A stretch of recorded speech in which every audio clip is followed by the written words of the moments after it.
When an output of an OR gate is applied as an input of a NOT gate, and which gate will be produced as a result. The combination of an OR gate followed by a NOT gate acts as a NOR gate. It's known that OR gate is a type of logic gate which will give the output 1 when at least one of its input is 1. So here we know that the output of a logic gate will be y is equal a plus b. Similarly, the NOT gate just invert the input.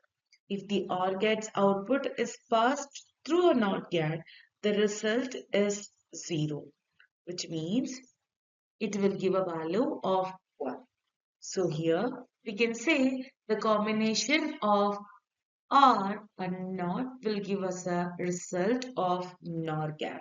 And it's known that the output of NOR gate will be 1, which means when the inputs are 0, that time only it will give the answer as 1.